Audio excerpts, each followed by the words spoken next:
నమస్తే. Welcome to hit TV. నా పేరు నరేష్. కవిత లెటర్ నేను బయటకు వచ్చిన తర్వాత ఇది రాసింది లెటర్ కవితనే అని చెప్పేసి మనం చెప్పినాం. సో కవిత కూడా నేను ఎయిర్‌పోర్ట్‌కి వచ్చి అదే చెప్పింది. ఆ లెటర్ రాసింది నేనే. కానీ కొంతమంది దయ్యాలు ఆ లెటర్‌ని బయటకు వచ్చేటట్టు లీక్ చేసినారు. నేను రాసిన లెటర్ లీక్ అవుతే సామాన్య కార్యకర్తల పరిస్థితి ఏందని చెప్పేసి కవిత మాట్లాడింది. కొన్ని విషయాలు మనం ఇక్కడ గమనించాలి. ఏదైనా రెవల్యూషన్ స్టార్ట్ అయ్యేటప్పుడు కొన్ని సందర్భాలుంటాయి. చాలా సందర్భాలు ఉమ్మడి రాష్ట్రంలో ఉన్నాయి. వైస్‌రాయ్ ఘటన అని చెప్పేసి అలాంటి ఘటనలు. నిన్న ఎయిర్‌పోర్ట్ ఘటన అని చెప్పుకోవచ్చు దీన్ని. కవిత ఎయిర్‌పోర్ట్‌కి వచ్చిన తర్వాత లేఖ రాసింది నేనే అన్నది. కేసీఆర్ దేవుడు, కానీ ఆయన చుట్టూ కొన్ని దయ్యాలున్నాయని చెప్పి మాట్లాడింది. కవితని రిసీవ్ చేసుకోవడానికి పోయినప్పుడు అక్కడ అందరూ కూడా కవిత ప్లకార్డులు పట్టుకున్నారు. పట్టుకొని కవిత నాయకత్వం వర్ధిల్లాలి, సీఎం అనే నినాదాలు చేసినారు. అక్కడ కేసీఆర్ ఫోటో కానీ కేటీఆర్ తలకే కానీ ఎక్కడ కూడా లేదు. మొత్తం కవిత ప్లకార్డులు, బంగారు తెలంగాణకు లేదా తెలంగాణ భవిష్యత్తు కవిత అనే ప్లకార్డులు పట్టుకోవడం, కవిత నాయకత్వం, కేసీఆర్ పేరు కేటీఆర్ పేరు చెప్పకపోవడం ఎవరు కూడా. పైగా సీఎం అనే నినాదాలు. పార్టీ నాయకులు కార్యకర్తలు అందరూ దూరం ఉన్నారు. కేవలం కవిత టీమే. పైగా ప్లకార్డులలో టీం కవిత అని పట్టుకొని ఉన్నటువంటి ఫ్లెక్సులు, కటౌట్లు, ప్లకార్డులు మనం చూసినాం. దీంతో ఏమర్థమవుతుంది అంటే కవిత సపరేట్గా అన్న బయటకు వచ్చే అవకాశం ఉందా అనేది ఒకటి. రెండోది, ఈరోజు కేటీఆర్ మాట్లాడినాడు. ప్రెస్ మీట్ పెట్టి ఆయన ఏం మాట్లాడుతున్నాడు? అరే ఆగాక ఎందుకు తొందరపడుతున్నావు, ఆగమాగం ఎందుకు అవుతున్నావు అంటే, ఇది తెలంగాణలో ఉన్నటువంటి స్లాంగు. అంటే తెలంగాణలో ఎవరినైనా అవహేళన చేయాలంటే ఈ విధంగా మాట్లాడతారు. అరే ఆగరాదురబే ఎందుకు ఆగమాగం అవుతున్నావు అంటే నీ ఫ్రస్ట్రేషన్ ఆ విధంగా చూపిస్తుండు కేటీఆర్కి అక్కడ ఆ లెటర్ గురించి చెప్పనీకి ఆయనతో కాక అక్కడ ఉన్నటువంటి మీడియా సిబ్బంది పైన ఆగం ఎందుకు అవుతున్నావు, నాకు తెలుసు మీ మేనేజ్మెంట్లు అని కూడా తీసుకురావాలని చూస్తాయి న్యూస్ అంటే. ఖచ్చితంగా మీడియా అంతా న్యూస్ కవరేజ్ కదా, న్యూస్ తీసుకురావడమే వాళ్ళ పని, మా పని న్యూస్ తీసుకొచ్చి వేయడమే. కేటీఆర్ ఆ విధంగా మాట్లాడడం, అక్కడ కేటీఆర్ మేకపోతూ గాంభీర్యం అక్కడ చూపిస్తున్నట్టు మనకు అర్థమవుతుంది. అక్కడ ఆ లెటర్ గురించి మాట్లాడకుండా ఒక నిమిషం ఆగి నేను మాట్లాడేది అని చెప్పేసి, ఇది బీఆర్ఎస్ పార్టీలో అని స్టార్ట్ చేస్తుంటే వేరే జర్నలిస్ట్ అడిగినప్పుడు కూడా నేను చెప్తా కదా భయ్ ఆగన్నట్టు మాట్లాడుతుంది. అక్కడ సరిగ్గా సమాధానం చెప్పలేదు. తెలంగాణలో బీఆర్ఎస్ ఓడిపోయిన తర్వాత అంట ఎంపీ ఎలక్షన్స్కి మీటింగ్ పెట్టినప్పుడు అందరికి అవకాశం ఇచ్చినాము, అన్ని కార్యకర్తలకు నాయకులకు కూడా మైక్ ఇచ్చినాము. కొంతమంది మాట్లాడే టైం లేక చిట్టీలపైన రాసిచ్చారు. అందరిది మేము తీసుకున్నాం అంటే అందరి అభిప్రాయం మేము తీసుకున్నాం అని చెప్పేసి కేటీఆర్ మాట్లాడుతున్నాడు. అందరి అభిప్రాయం తీసుకొనే మేము చేస్తాము అని. ఇక్కడ కేసీఆర్ వైఖరి తెలుసు. కేసీఆర్ నార్మల్గా ఎవరికి కలవడు, ఎవరికి అపాయింట్మెంట్ ఇవ్వడు.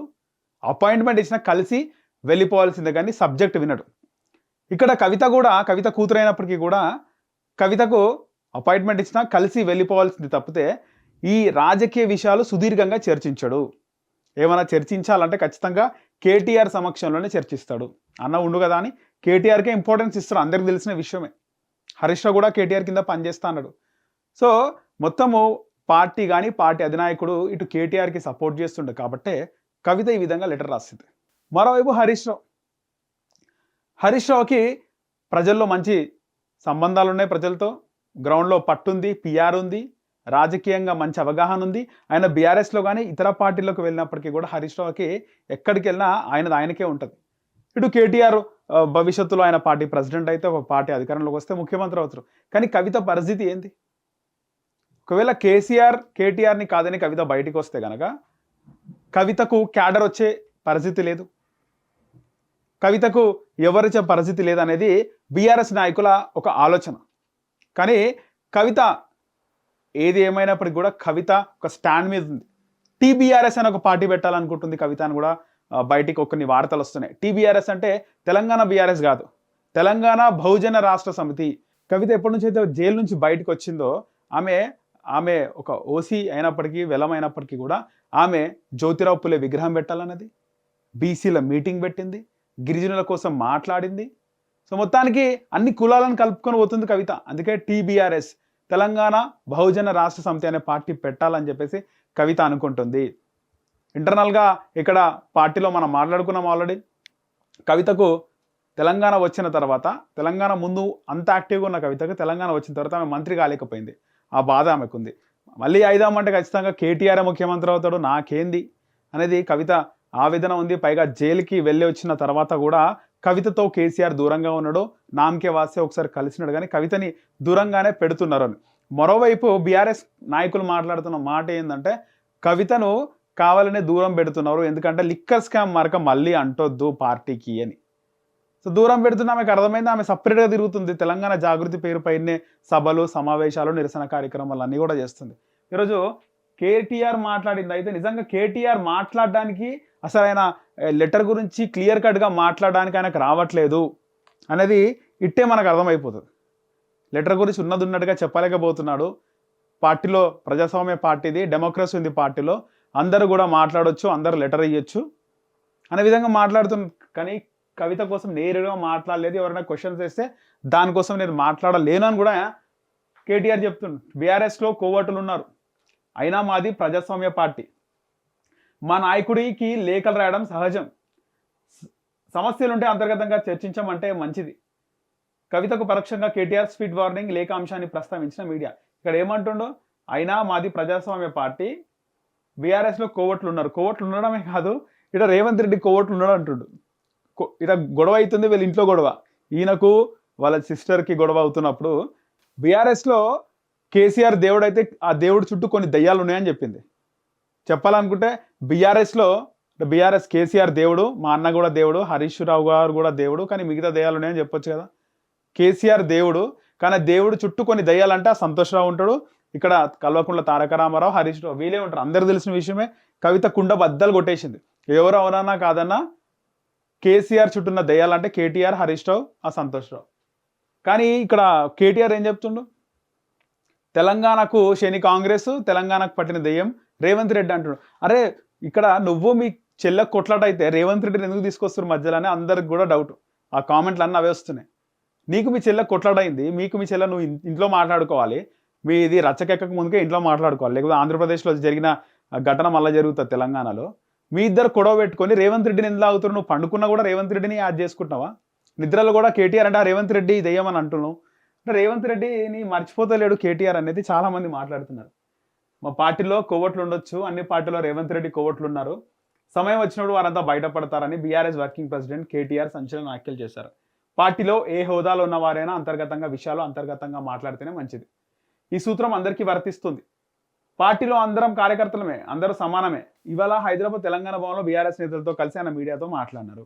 కవిత లేఖ విషయాన్ని మీడియా ప్రస్తావించి ఆమె పేరు ఎత్తకుండానే పరోక్షంగా స్వీట్ వార్నింగ్ ఇచ్చారు.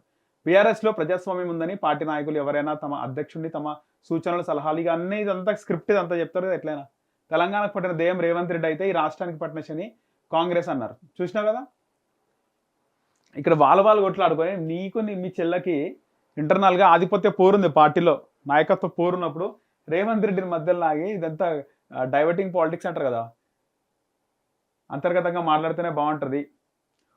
ఉత్తరాలు రాయడం ఏదో గొప్ప విషయం ఏమి కాదన్నారు. తెలంగాణకు పట్టిన దెయ్యం రేవంత్ రెడ్డి అని కేటీఆర్ ధ్వజం ఎత్తారు. ఈ రెండింటిని ఎట్లా వదిలించాలనేది తమ టార్గెట్ అని చెప్పారు. అయితే కవిత లేఖ అంశాన్ని ప్రస్తావించిన మీడియాపై ఈ సందర్భంగా కేటీఆర్ అసహనం వ్యక్తం చేశారు. అందరూ వాళ్ళు కూడా అసహనమే, మీడియా కూడా అసహనమే వ్యక్తం చేసింది. కేటీఆర్ అని సరిగా సమాధానం చెప్తలేడు, మంచి ఇంటలెక్చువల్, మంచి సబ్జెక్టుగా మాట్లాడతారు కదా కేటీఆర్. అలాంటిది మీడియాని ఎందుకు ఆగమాగం అవుతారు, ఎందుకు ఉరుకులాడతారని నేను చెప్తా కదా. ఎందుకు ఆగమాగం అవుతారు అంటే అక్కడికి వెళ్ళిన మీడియాకి ఏమి ఇది లేదా, ఏమి పని లేకుండా పోయినారా, అంత ఆవేశంగా ఉన్నారా? చెప్తే వింటారు కదా, నువ్వు ఆ సబ్జెక్టు మాట్లాడితే వింటారు. ఆగమాగం అవుతారని చెప్పేసి కేటీఆర్ అన్నాడు. రేవంత్ రెడ్డికి ఢిల్లీలో ఇద్దరు బాసులు ఉన్నారని, ఒకరు రాహుల్ గాంధీ, మరొకరు ప్రధాని మోదీ అని కేటీఆర్ ఎద్దేవా చేశారు. కర్ణాటకలో డీకే శివకుమార్పై కేసు నమోదైతే అక్కడికి బీజేపీ నేతలు నిలదీశారని, కానీ తెలంగాణ బీజేపీ నేతలు మాత్రం రేవంత్ విషయంలో మౌన మూనులా మారిపోయారని విమర్శించారు. రాష్ట్రంలో కాంగ్రెస్ బీజేపీ మధ్య సంబంధాలు ఏ స్థాయిలో ఉన్నాయో అర్థం చేసుకోవచ్చు అన్నారు. రేవంత్ రెడ్డి అవినీతి విషయంలో బీజేపీ స్పందించి చర్యలు తీసుకోకపోతే నెల రోజుల్లో బీఆర్ఎస్ కార్యాచరణ ప్రకటిస్తుంది అన్నారు. ఇక్కడ మాట్లాడాల్సింది మెయిన్ హాట్ టాపిక్ ఏంటి అంటే కవిత లెటరు ప్లస్ బీఆర్ఎస్లో కేసీఆర్ దేవుడైతే దయ్యాలు ఎవరు అనేది ఈరోజు మ్యాటర్, ట్రెండింగ్ ఇష్యూ. దీనిపైన మాట్లాడకుండా బీజేపీలు రేవంత్ రెడ్డిని కాపాడుతున్నారు, రేవంత్ రెడ్డి దయ్యం అని చెప్పి కేటీఆర్ మాట్లాడుతున్నారు. సో మొత్తానికైతే కవిత ఇలాగే పరిణామాలు ఉంటే కవిత ఖచ్చితంగా పార్టీ పెట్టే అవకాశం అయితే ఖచ్చితంగా ఉంది. టీబీఆర్ఎస్ అంటున్నారు, తెలంగాణ బహుజన రాష్ట్ర సమితి అని అంటున్నారు. అది కాకుండా టీఆర్ఎస్ అని పెట్టుకున్నా కూడా ఆశ్చర్యపోయేది లేదు.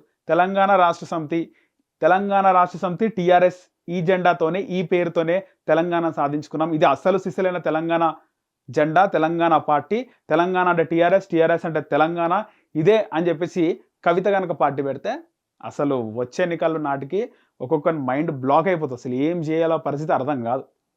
హరీష్ రావు ఎవరికి సపోర్ట్ చేస్తారా, ఆయన బీజేపీలోకి పోతారా? ఆయన బీజేపీలోకి పోతే మాత్రం తెలంగాణలో నడిచేది 3 పార్టీల పనే ఉంటుంది, ఇటు కేటీఆర్, అటు హరీష్ రావు, అటు కవిత. సో మొత్తానికైతే ఇది జరుగుతుంది, చూడాలి ఏం జరుగుతుందో. కవిత మళ్ళీ ఈరోజు కేటీఆర్ మాట్లాడిన విషయంపై కవిత ఏం మాట్లాడుతుందో చూడాలి. హిట్ టీవీ యాప్, ఇందులో short news, live news, entertainment shows, movies, digital magazines తో పాటు మీ జిల్లా వార్తలను కూడా ఫ్రీగా చూడొచ్చు. ఇంకెందుకు ఆలస్యం, వెంటనే హిట్ టీవీ యాప్ ని డౌన్లోడ్ చేసుకుని ఫ్రీగా ఎంటర్టైన్మెంట్ పొందండి. Hit TV app. Hit TV app. Please download hit TV app. Hit TV app ని ఫ్రీగా డౌన్లోడ్ చేసుకొని ఎంజాయ్ చేయండి. మీకు నచ్చిన ఎంటర్టైన్మెంట్ కోసం హిట్ టీవీ యాప్ ని ఫ్రీగా డౌన్లోడ్ చేసుకొని ఎంజాయ్ చేయండి. హిట్ టీవీ యాప్ ని డౌన్లోడ్ చేసుకుని ఆస్వాదించండి, ఆశీర్వదించండి. ఇంతమంది సెలబ్రిటీలు హిట్ టీవీ యాప్ ని డౌన్లోడ్ చేసుకోండి అని చెప్తున్నారంటే ఎంత మంచి యాప్ ఆలోచించండి. అమెరికా అమెరికా అమెరికా అమెరికాలో చదవాలనుకునే వాళ్ళకి విశ్వసనీయమైన పేరు మన శౌర్య కన్సల్టెన్సీ. UK లో 1 year masters, UK లో 1 year masters, 2 years work permit up to 5 years visa. Contact Saurya Consultancy. Contact 89851 89851.